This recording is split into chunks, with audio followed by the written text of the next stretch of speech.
नमस्कार। मैं राजेश लोया, नागपुर महानगर संघ चालक, राष्ट्रीय स्वयंसेवक संघ के इस बौद्धिक वर्ग में आपका स्वागत करता हूं। आज की स्थिति हमारे सामने है, हम इसे देख रहे हैं, हम इसका प्रत्यक्ष अनुभव भी कर रहे हैं। ऐसे समय में मन में विचार आता है कि हमारी भूमिका क्या होगी। इसी विषय पर मार्गदर्शन करने हेतु परम पूज्य सरसंघ चालक जी श्री मोहन जी भागवत हमें उपलब्ध हुए हैं। मैं उनसे नम्र निवेदन करता हूं कि वे अपने उद्बोधन से हमें प्रेरित करें।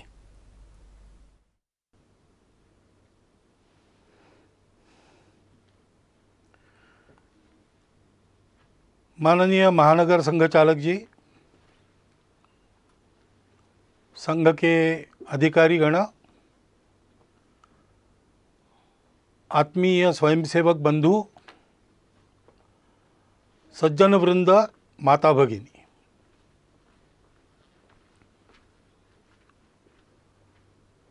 एक विशिष्ट परिस्थिति में आधुनिक तकनीकी का उपयोग करके पर्दे पर ये हमारी भेंट हो रही है। कोरोना की महामारी से सारी दुनिया जूझ रही है और उस बीमारी के साथ लड़ाई का एक अनिवार्य अंग है घर में बंद रहना, सारे कामधाम बंद करके बैठे रहना, घर में बंद रहकर जितना हो सकता है उतना करना। तो हमारे संघ के कई स्वयंसेवकों को लगता होगा कि हमारी शाखाएं अभी मैदान पर लगना बंद है, कार्यक्रम बंद है, संघ शिक्षा वर्ग प्रारंभ हुए होते वो बंद है, तो हमारा काम बंद है। लेकिन हम अपने अपने घर में बंद है, लॉकडाउन कहते उसमें है, तो भी जीवन तो चल रहा है। ऐसे संघ का कार्य भी चल ही रहा है। नित्य के कार्यक्रम बंद है, दूसरे कार्यक्रमों ने उनकी जगह ली है। ये संघ के लिए भी और हम सबके जीवन के लिए भी सत्य है, क्योंकि जीवन मनुष्य का, इसकी कल्पना क्या है? तो सारी दुनिया मानती है और संघ में भी हम लोग मानते हैं कि हम स्वयं अच्छे बने और अपने अच्छाई का उपयोग करके जग को अच्छा बनाएं, दुनिया को अच्छा बनाएं। स्वयं अच्छा है और दुनिया के लिए कुछ नहीं कहता, उसको भी लोग अच्छा नहीं करते। और दुनिया के लिए गलती से कुछ अच्छा कर भी लिया, लेकिन स्वयं के जीवन में अच्छाई का कोई अंश नहीं, उसको भी दुनिया अच्छी नहीं कहती। जीवन के या संघ कार्य के एक ही सिक्के के ये दो पहलू है। अपनी परंपरा में ऐसा कहते हैं, एकांत में आत्म साधना और लोकांत में परोपकार। यही जीवन का स्वरूप है, यही संघ कार्य का स्वरूप है। तो अपने स्वयंसेवक रोज प्रार्थना कर रहे हैं, मैदान पर एकत्र आकर नहीं कर रहे, अपने परिवार के साथ घर में कर रहे हैं। लेकिन प्रार्थना करने का उनका समय निश्चित है, उनके परिवार में उस समय प्रार्थना हो रही। अनेक प्रतिनिधित स्वयंसेवक अपने प्रतिज्ञा का रोज स्मरण करते होंगे। नित्य शाखा के कार्यक्रमों में अभी इतना ही करना संभव है, उतना चल रहा है। बाकी कार्यक्रम दूसरा बदल गया है, वो सेवा का कार्यक्रम है। प्रचंड प्रमाण में जो सेवा चल रही उसको सब लोग देख रहे और सारा समाज हमको प्रोत्साहन भी दे रहा है।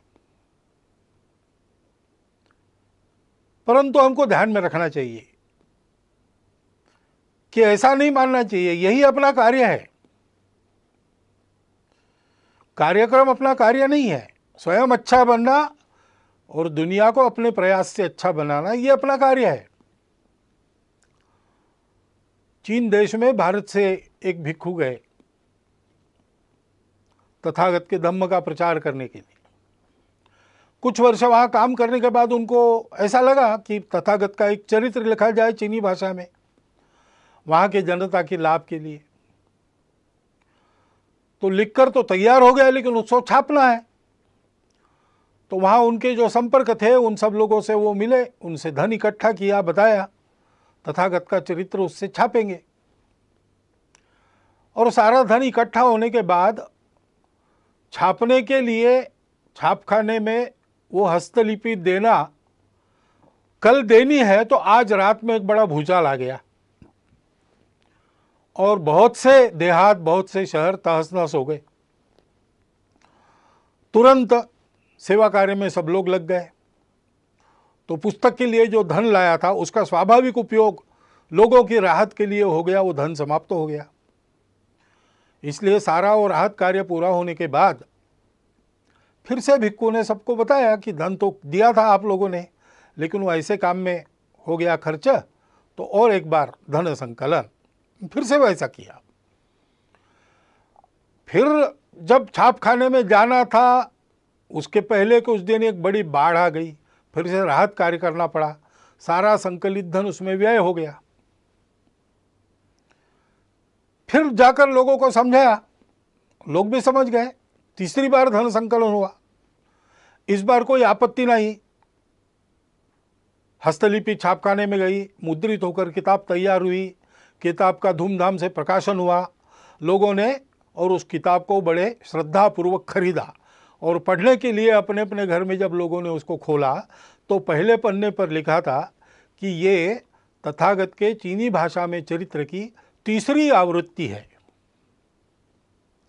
यानी लिखित चरित्र एक चरित्र का स्वरूप है, लेकिन उस चरित्र का जो संदेश है दुनिया की दुख मुक्ति, उसको आचरण में उसके पहले 2 बार लाके दिखाया गया, तो वो भी उस पुस्तक की आवृत्ति है। ऐसे हम आज जो कर रहे हैं वो भी कार्यक्रम बदल के संघ का ही कार्य कर रहे हैं, इस भावना से उसको करना। तो स्वाभाविक केवल संघ के लोगों के लिए नहीं, सभी के लिए कुछ बातें स्पष्ट हो जाती है। एक तो हम ये सेवा क्यों कर रहे हैं, उसकी प्रेरणा हमारी स्वार्थ की नहीं है, अपने अहंकार की तृप्ति या अपनी कीर्ति प्रसिद्धि के लिए ये नहीं करना है। जो लोग सहयोगी बनना चाहते हैं उनको जानकारी हो, इसलिए कुछ प्रसिद्ध करना पड़ता है। अपने कार्य की रचना में हम सबको सविस्तार वृत्त ठीक ठीक पता चले, इसलिए उसको प्रकाशित करना पड़ता है।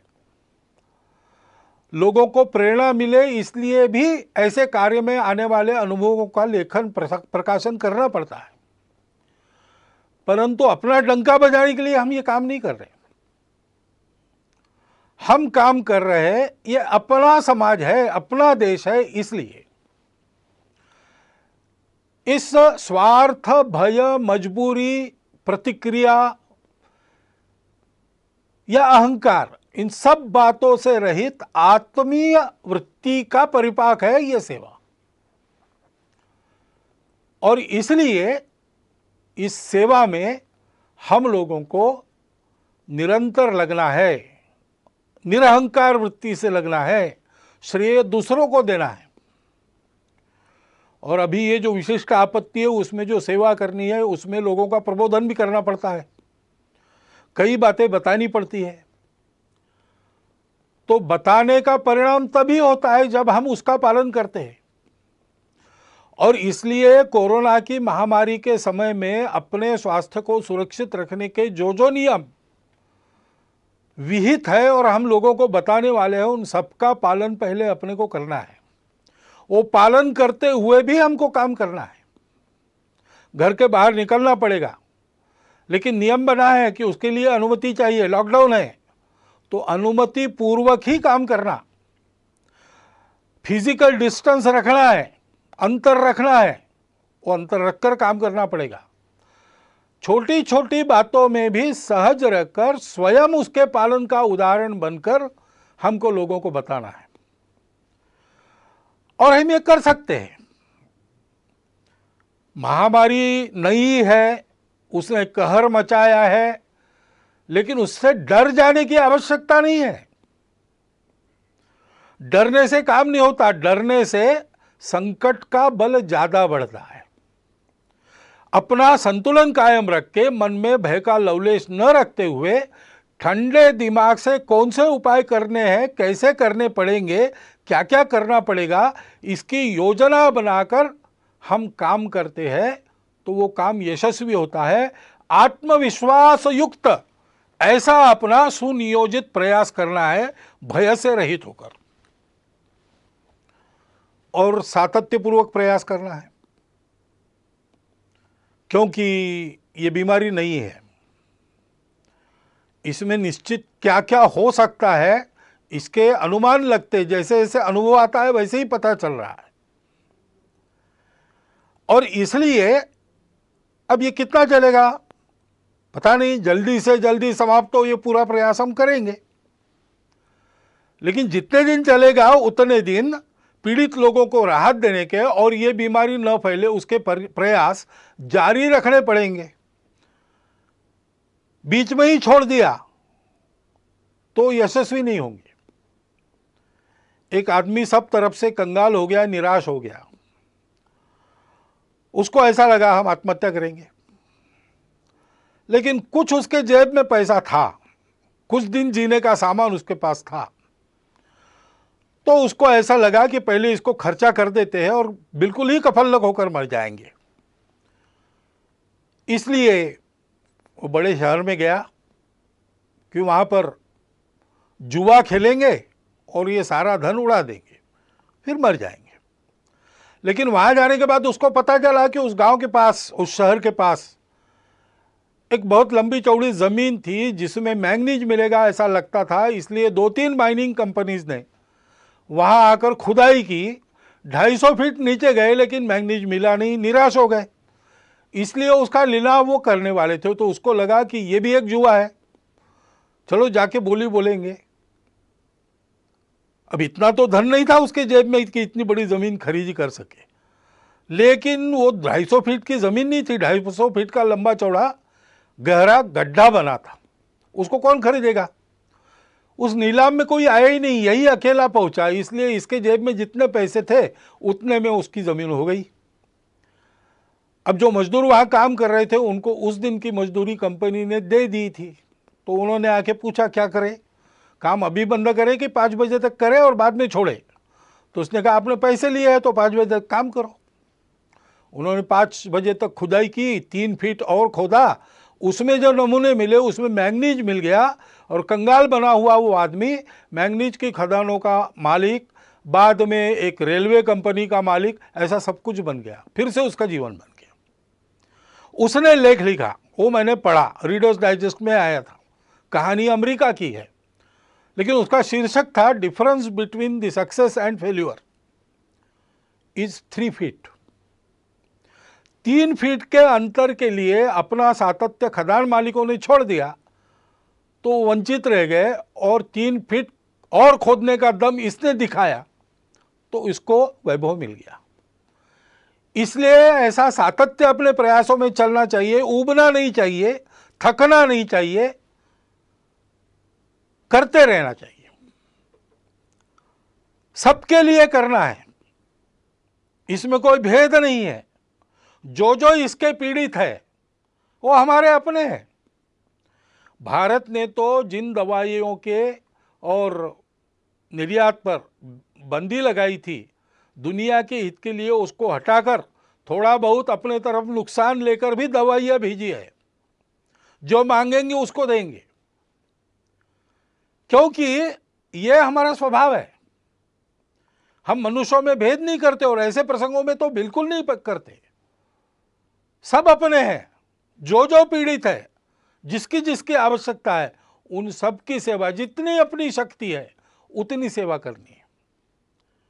और ये सेवा करते समय कोई स्पर्धा तो है नहीं, अपनी कीर्ति फहराने के लिए दुनिया भर में हम काम नहीं कर रहे। इसलिए जो इस काम में लगे उन सबको साथ लेकर, उन सबके साथ रहकर काम करना है, सामूहिकता से काम करना है। इस प्रकार से हम सेवा करेंगे, लोगों को जो बताना है वो बताएंगे, लोगों से जो करवाना है वो करेंगे। आधार उसका होगा अपनत्व की भावना, स्नेह, प्रेम, वो अपने व्यवहार में दिखना चाहिए। काम अच्छा होना चाहिए, सेवा का काम है, उपकार तो है नहीं, हम अपने लोगों का काम कर रहे हैं, इसलिए वो उत्तम होना चाहिए, प्रेम से होना चाहिए। हनुमान जी के कार्य के बारे में ऐसा वाल्मीकि रामायण में कहा गया है, देवों ने उनकी स्तुति की एक प्रसंग पर, तब 4 उनके विशिष्टों का उल्लेख किया। धृति, दृष्टि, मति और दाक्ष यानी दक्षता, सावधानी। सावधानी आवश्यक है, हम काम करेंगे लेकिन हम काम करते रहे, इसलिए काम करते करते हम बीमार न हो जाए। इसलिए आजकल आयुष मंत्रालय के द्वारा एक समर्थित काढ़ा है, उसको हमने रोज पीना चाहिए। बाकी मास्क लगाना, अंतर रखना, ये सारी बातें, हाथ धोना, स्वच्छता रखना, हम स्वयं चिंता करें कि हम काम करने लायक रहे। अपनी मदद जिनको वास्तविक आवश्यकता है उन तक पहुंचे। दूर तो लोग भी रहते हैं दुनिया में, वो हमारी मदद लेके चले न जाए। इसलिए बहुत सावधानी पूर्वक सजगता से काम करना पड़ेगा, कोई छूट न जाए, जिसको आवश्यक है उन सबके पास मदद पहुंचे, ऐसा काम करना पड़ेगा। बुद्धि ठीक रखनी पड़ेगी, किसको किस बात की आवश्यकता है। सामान्य सूचनाएं सबके लिए दी जाती है, लेकिन कुछ विशेष भी परिस्थितियां रहती है, उसमें उस प्रकार की राहत मिले ऐसा प्रयत्न करना पड़ता है। और इसलिए लीक में चलते हुए भी लीक का विचार कर चलना पड़ता है। अनुशासन में चलते हुए भी अनुशासन इतना लचीला होना पड़ता है कि अपने सेवा के दायरे में, सेवा के लाभ लेने वालों में सब आवश्यकता जिनको है ऐसे लोग आ जाए। फिर दृष्टि की बात है, हम ये सब बताएंगे, ये सब करवाएंगे तो आदतें भी लोगों के ठीक रहे।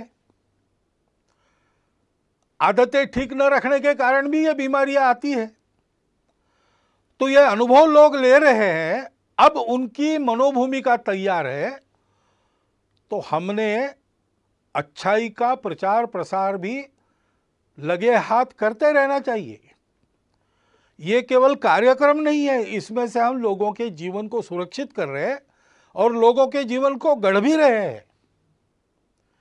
अपने पवित्र समाज का संरक्षण और सर्वांगीण उन्नति, ये हमारी प्रतिज्ञा है और इसलिए उस दृष्टि को ध्यान में रखकर हमको काम करना है और धैर्य रखना है। कितने दिन ऐसा करके नहीं होगा, जब तक पूरा नहीं होता तब तक करते रहना है, सतत करना है। ऐसा करते रहना और ऐसा करते रहते समय ये जैसे गुण है हनुमान जी से, वैसे विदुर नीति में एक बात बताइए दोषों को टालने की। षट दोषा पुरुषेणेह हातव्याम भूतिमिच्छताम। जिस पुरुष को अपना वैभव चाहिए, अपना विजय चाहिए, अपना प्रभाव चाहिए, अपनी खुशहाली चाहिए, उसको 6 दोषों का हनन करना पड़ता है, उनको दूर करना पड़ता है। वो कौन से है? निद्रा, तंद्रा, भय, क्रोध, आलस्यम, दीर्घ सूत्रता। आलस्य और दीर्घ सूत्रता काम की नहीं है, तत्परता चाहिए। जब उपस्थित होता है, भारत का इस सारी बीमारी के दौर में काम बहुत अच्छा हो रहा है, इसका पहला कारण है कि तत्परता पूर्वक सारी उपाय योजनाएं यहाँ के शासन प्रशासन ने लागू की और उतने ही तत्परता पूर्वक समाज के एक बहुत बड़े अंश ने उसको अमल में लाया। तो आलस्य नहीं किया, दीर्घ सूत्रता नहीं दिखाई, इसको ध्यान में रखना चाहिए। वो तत्परता अपनी कायम रखनी चाहिए। निद्रा, तंद्रा यानी असावधानी, काम करते करते धुन लग जाती है, उसको तंद्रा कहते हैं। धुन लगना अच्छा है लेकिन तंद्रा अच्छी नहीं, क्योंकि उसमें विचार नष्ट होता है। सोच समझ के सजग रहकर एक एक कदम डालते हुए काम करना और भय और क्रोध को टालना। लोगों को भय लगता है कि हमको क्वारंटाइन में डाल ले, तो छुपने का प्रयास करते हैं। लोगों को कुछ नियमों में बांध दिया तो लोगों की ऐसी भावना होती है कि हम पर कुछ प्रतिबंध ला रहे हैं। अब संघ ने अपने और मार्च में ही तय करके जून आखिर तक सारे कार्यक्रम बंद कर दिए। लेकिन किसी किसी को लग भी सकता है कि सरकार हमारे कार्यक्रमों पर प्रतिबंध कर रही इस निमित्त, और भड़काने वाले लोगों की कमी नहीं है। उसके कारण क्रोध पैदा होता है, क्रोध के कारण अविवेक होता है, फिर अतिवादी कृत्य होते हैं। हम जानते हैं कि इसका लाभ लेने वाली ताकत है और वो प्रयासरत है। जिस प्रकार इस कोरोना के बीमारी का फैलाव अपने देश में हुआ है, उसमें एक कारण यह भी है। परंतु दो बातें ध्यान में रखनी चाहिए। जैसे इन सब का पालन सकारात्मक भाव से करना, इस पर क्रोध नहीं करना, इससे डर नहीं मन में रखना, वैसे अगर किसी ने भयवश या क्रोधवश कुछ उल्टा सीधा कर दिया तो उस सारे समूह को ही एक माप में लपेटकर उससे दूरी बनाना, ये भी ठीक नहीं। सर्वत्र दोष रखने वाले लोग होते हैं। सामान्य लोगों के मन में कुछ आ सकता है। सामान्य लोगों ने सबने खबरदारी लेनी चाहिए कि ये अपने देश का विषय है, देश हित का विषय है, इसमें हमारी भूमिका सहयोग की ही होगी, कभी भी विरोध की नहीं होगी। मन में किंतु परंतु है, उसका लाभ लेकर द्वेष क्रोध को भड़काने वाले लोग हैं, उनके खेल चल रहे हैं। स्वार्थ के कारण भारत तेरे टुकड़े होंगे ऐसे कुविचार रखने के कारण बहुत सारे लोग ऐसा प्रयास करते हैं। राजनीति भी बीच में आ जाती है। ये जिनको करना है, जिनका चलता है उनको चलता रहे, इससे बचना। ये लोग अपना कुछ बिगाड़ न ले, इतनी सावधानी और इतना बल सजग जागृत रखना। लेकिन हमारे मन में इसके कारण प्रतिक्रियावश कोई खुन्नस, कोई दुश्मनी होनी नहीं चाहिए। भारत का 130 करोड़ का समाज भारत माता का पुत्र है, अपना बंधु है। इस बात को ध्यान में रखना चाहिए। भय और क्रोध दोनों तरफ से नहीं करना चाहिए। और जो जो अपने अपने समूह के समझदार लोग हैं, नेतृत्व करने वाले लोग हैं, उन्होंने इससे अपने समूह को बचाना चाहिए। और ऐसे भय या क्रोधवश होने वाले कृत्यों में हम लोग नहीं है, हम लोगों को नहीं रहना चाहिए, ये अपने अपने समाज को सिखाना चाहिए। ऐसा नहीं करते तो क्या होता है? भारत के समाज को अतिशय वंद्य ऐसे 2 सन्यासियों की हत्या यहां महाराष्ट्र में हुई। अब उसको लेके बयानबाजी वगैरह चलती है, उसको एक बाजू रख दिया जाए, परंतु यह कृत्य होना चाहिए क्या? कानून व्यवस्था को हाथ में लेना चाहिए क्या? ऐसा जब होता है तो पुलिस ने क्या करना चाहिए? ये सारी बातें सोचने की बातें हैं। ऐसे संकट के घड़ी में और ऐसे मन में कुछ किंतु परंतु रहते हैं, रह सकते हैं, अपेक्षित नहीं है, स्वाभाविक है। लेकिन उनके चपेट में न आके हम लोगों को सारे भेद की, स्वार्थ की प्रवृत्तियों को अलग रखकर उनसे बचते हुए, उनको उभरने न देते हुए देश हित में सकारात्मक बनकर ही आगे बढ़ना चाहिए। भय क्रोध ये जो 2 दोष है उसको टालना चाहिए। उन सन्यासियों की हत्या हुई, पीट पीट कर मार डाला गया, निरुपद्रवी लोग थे, किसी का कोई अपराध उन्होंने किया नहीं था। धर्म का आचरण करने वाले, धर्म का आचरण फैलाने वाले थे, मानव पर उपकार करने वाले लोग थे। उसका दुख हम सबके मन में है। 28 तारीख को उनको श्रद्धांजलि देने के लिए हिंदू धर्म आचार्य सभा ने कुछ आह्वान भी किया है। विश्व हिंदू परिषद ने जो कार्यक्रम भी दिया है उसका हम सब लोग पालन करेंगे। उनकी स्मृति में अपनी श्रद्धांजलि व्यक्त करता हुआ इस विषय में मैं आगे बढ़ता हूं। धैर्य रखकर सारी बातें करनी चाहिए, क्योंकि ये बीमारी जाएगी, लॉकडाउन की आवश्यकता नहीं रहेगी। लेकिन जो अस्ताव्यस्त हो गया, उसको ठीक करने में समय लगेगा। हमने देखा है कहीं कहीं ऐसा हुआ भी है कि थोड़े से बंधन शिथिल होने के बाद एकदम भीड़ हो गई, फिर से उनको तितर बितर करना पड़ा। ये अविवेक हो सकता है समाज में। सामान्य व्यक्ति को ऐसे समय में दिशा देने वाले लोग होने पड़ते हैं। अब विद्यालय खुलेंगे तो फिजिकल डिस्टेंस मेंटेन तो करना पड़ेगा आने वाले समय में कई दिनों तक। उसकी व्यवस्था कैसे होगी वो बताना भी पड़ेगा। समाज के लोगों को इकट्ठा के ये कैसे हो सकता है सोचना भी पड़ेगा। विद्यालय में, विद्यालय के आसपास के परिसर में छोटी संख्या में क्लासेस लगा सकते हैं क्या, ई क्लासेस लगा सकते हैं क्या, क्या करके विद्यालय की शिक्षा शुरू भी होगी और ये डिस्टेंस मेंटेन होगा। बाजार वगैरह शुरू होंगे लेकिन लोग इस अंतर को कायम रखने का पालन करेंगे।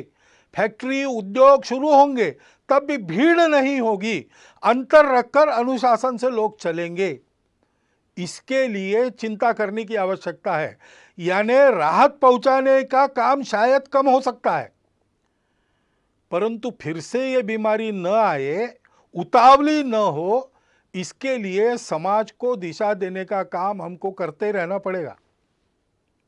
ये सारे काम होने हैं तो समाज में एक सद्भाव, सदाचार, सहयोग का वातावरण बनना चाहिए।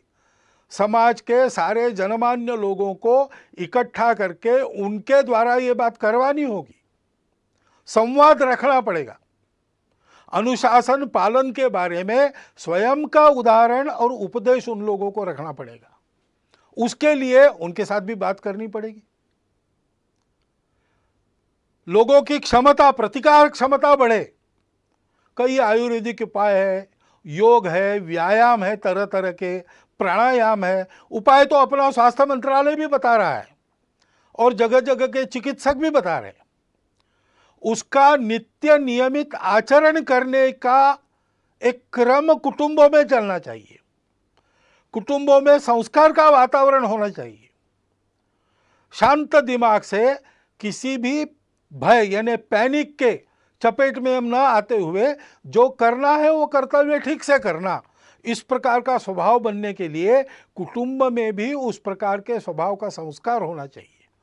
इसके हमको प्रयास करने पड़ेंगे और प्रयास में वही क्रम रहेगा।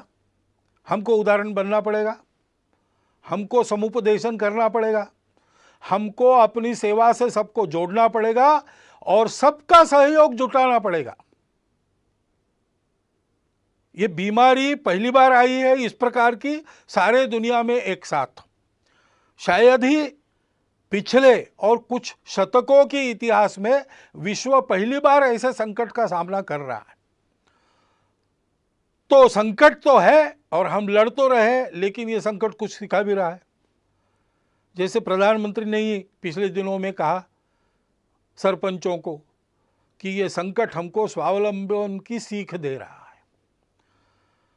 तो कई ऐसी बातें भी आ रही, क्योंकि ये संकट जाएगा, जो अस्ता व्यस्त हो गया उसको यथावकाश हम ठीक कर लेंगे, लेकिन इस संकट के अनुभव में कुछ सत्य फिर एक बार उजागर होके हमारे सामने जो स्पष्ट खड़े हैं, उनसे पाठ लेकर, बोध लेकर अपने जीवन की रचना को उसके अनुसार परिवर्तित करने का एक बड़ा काम, एक तरह से राष्ट्र पुनर्निर्माण का जो काम चल रहा है उसका अगला चरण, उसको परिणाम में लाना पड़ेगा।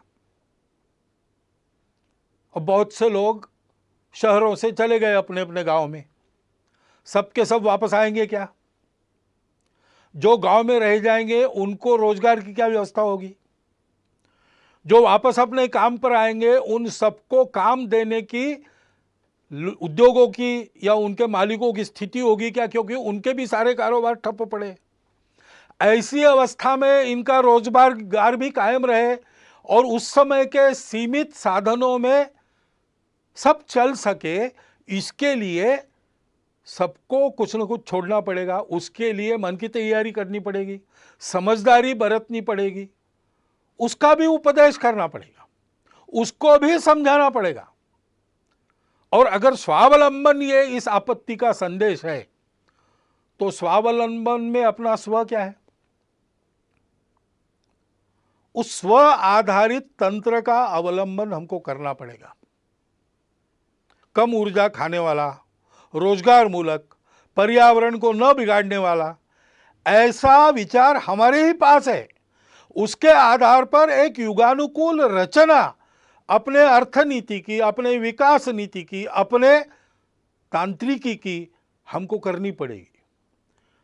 आधुनिक विज्ञान के आधार पर इसमें जो जो अद्यतन सहायक होता है वो लेते हुए परंपरा के आधार पर जो आज सुसंदर्भित है, इस संकट के कारण फिर से एक बार हमको याद आ रहा है, उन दोनों को मिलाते हुए हमको एक नए विकास के मॉडल का निर्माण करना पड़ेगा। हमको करना पड़ेगा, यानी कौन करेगा? शासन को विचार करना पड़ेगा, प्रशासन को विचार करना पड़ेगा। लेकिन मात्र इन दोनों के करने से नहीं होता, समाज को भी इसमें कुछ करना पड़ता है। समाज को स्व का अवलंबन करना पड़ेगा। यहां की बनी वस्तुएं जहां तक संभव है उन्हीं का उपयोग करेंगे। यहां जो बनता नहीं, बिना उसके जीवन चलता है तो बिना उसके चलाएंगे। जीवन के लिए आवश्यक है तो अपने शर्तों पर लेंगे, कम से कम उपयोग में चलाएंगे। ऐसी बहुत सी बातें अपने नित्य व्यवहार में लानी पड़ेगी। अपने अपने व्यक्तिगत और परिवार के व्यवहार में हम लोगों को स्वदेशी का आचरण करना पड़ेगा। स्वदेशी का आचरण करने के लिए स्वदेशी के उत्पादन उपलब्ध करने पड़ेंगे और स्वदेशी के उत्पादन उत्कृष्टता के मामले में बिल्कुल 19 न हो, ऐसी गुणवत्ता उत्पन्न करनी पड़ेगी। उद्योजक, निर्माता, कारीगर सभी को इसके बारे में सोचना पड़ेगा और समाज को स्वदेशी पर दृढ़ होना पड़ेगा। विदेशों के ऊपर अवलंबन नहीं होना चाहिए, ऐसा हमको समर्थ रहना पड़ेगा। उसी प्रकार हमने अनुभव किया, अब जो बाहर निकलकर नदियों को वगैरह देख सके वो बताते हैं, लेकिन हवा का तो हम सब लोग अनुभव कर रहे हैं कि पर्यावरण बहुत मात्रा में शुद्ध हो गया। क्यों शुद्ध हो गया? क्योंकि कुछ क्रियाकलाप बंद हुए जो पर्यावरण को दूषित करते थे। अब फिर से अपना जीवन नियमित हम शुरू करेंगे तो कौन से ऐसे क्रियाकलाप कम से कम हम कर सकते हैं, बिना उसके काम भी चल सकता है, इसका विचार हमको करना पड़ेगा। पानी का उपयोग ठीक से, पानी का संवर्धन संरक्षण, वृक्षों का संवर्धन संरक्षण और प्लास्टिक से मुक्ति, स्वच्छता का पालन, जैविक तरीकों पर बल देकर गौ पालन, जैविक खेती आदि के आधार पर जीवन चलाने का हमको अभ्यास अपना करना पड़ेगा। अभी जो हमारा अभ्यास रासायनिक खेती आदि का है उसको बदलना पड़ेगा। उसके लिए सारे समाज का बनाना पड़ेगा, शासन की नीति वैसी बनेगी। लेकिन जब तक समाज उस प्रकार चलता नहीं तब तक उसका परिणाम नहीं होता। कुटुंब में भी हमको और इस प्रकार के संस्कार करने पड़ेंगे। बहुत दिनों के बाद जो भागदौड़ चल रही थी वो बंद हो गई, तो अपने घर में रहने का, सतत रहने का अनुभव बहुत लोगों को मिला। घर को भी अच्छा लगा और हमको भी अच्छा लगा। इसके बहुत अच्छे परिणाम होते हैं। संवाद बढ़ता है, समझदारी बढ़ती है, सौमनस्य बढ़ता है और इसलिए कुटुंब में इन सारे बोधों की चर्चा, उसके आधार पर व्यवहार कैसा हो ऐसा संवाद चलना। जैसा अपना कुटुंब है वैसे समाज भी एक कुटुंब है। समाज के भी विचार करने वाले लोगों में, समाज का नेतृत्व करने वाले लोगों में इस प्रकार का चलना, चर्चा का चलना, संस्कार का, नियमितता का प्रभाव होना अपने जीवन पर, व्यक्तिगत और सामूहिक, इसकी चिंता हमको करनी पड़ेगी। नागरिक अनुशासन के पालन में हम सबको तत्पर होना पड़ेगा। जहां जहां उस अनुशासन का पालन लोग कर रहे हैं वहां कोरोना का उपद्रव कम है, और जहां इस अनुशासन की आदत न होने के कारण गड़बड़ हो रही वहां कोरोना की चपेट में अभी भी देश का कुछ भूभाग है। और इसलिए उस अनुशासन का पालन करना, भगिनी निवेदिता ने कहा है कि देशभक्ति का स्वतंत्र देश में रूप तो नागरिक अनुशासन का स्वयं होकर सारे नागरिक पालन करते, इतने वो समझदार होते, यही है। डॉक्टर अंबेडकर साहब ने भी संविधान प्रदत्त करते समय जो भाषण संसद में किए थे, उसमें इस प्रकार की कानून व्यवस्था, नियम आदि का पालन करने पर बहुत जोर दिया गया है। हमको अपनी इस आदत को और ताजा और धार वाला करना पड़ेगा।